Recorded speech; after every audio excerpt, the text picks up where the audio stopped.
नमस्ते friends, जयश्रीज किचनमध्ये तुमचं स्वागत आहे.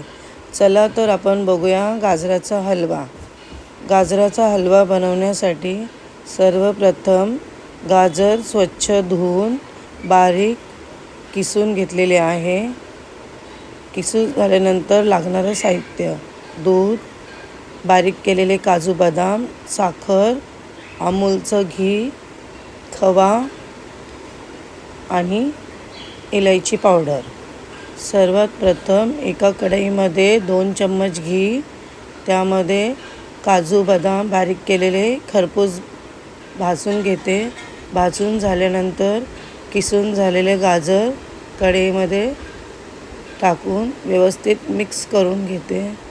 मिक्स झाल्यानंतर त्यामध्ये दूध, साखर आणि खवा हे सगळं व्यवस्थित टाकून एकजीव करून घेऊया. पाणी आटेपर्यंत मस्त एकजीव करून घेऊया. तुम्ही बघू शकता पाणी आटून झालेलं आहे.